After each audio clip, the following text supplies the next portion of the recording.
ሰበር ዜና መንግስት ስርዓት ብልጽግና ህዝብ ትግራይ ንምጽናት ከካይዶ ጸንሐ ኩለ መዳያው ክባን ዕጽዋን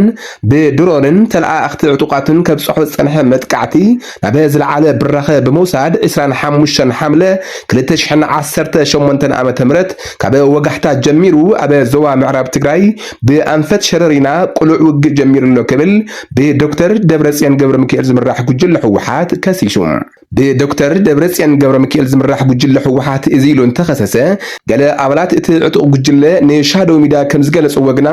ላዕለዎት ሓለቕቶትና እቲ ኩናት ክንጅምሮ ኢና ኢሎም ብዝሃቡና ትእዛዝ መሰረት ሙሉእ ለይቲ ተጓዓዝና ድሕሪ ምሕዳር ኣብ ልዕሊ ሰራዊት ምክልኻል ሃገር ሰዓት 12 ረፋድ መጥቃዕቲ ድሕሪ ምፍጻምና ሰራዊት ኢትዮጵያ ሓይሊ ኣየር ኢትዮጵያ ነቲ መጥቃዕቲ ኣኽሺፉ ናብ ጸረ መጥቃዕቲ ብምእታው ንብዙሓት ኣባላትና ምዉትን ቁስልን ክኾኑ ክኢሎም እዮም ዝበለ እዚ ኣባል በዚ መፀ ዘይበሃል መጥቃዕቲ ምሰጋጠመና እግረ ውፅኢን ኢልና ዝተበታተና ኮይንና እቲ ብወገንና ዝነበረ ሓይሊ ክፈርስ ክኢል ድማ ይብል ንሻዶው ሚድያ ኣብ ዝሃቦ ሓበሬታ ብወገን ፌደራል መንግስቲ ግና ዛጊድ ዝወፅ ሓበሬታ የለን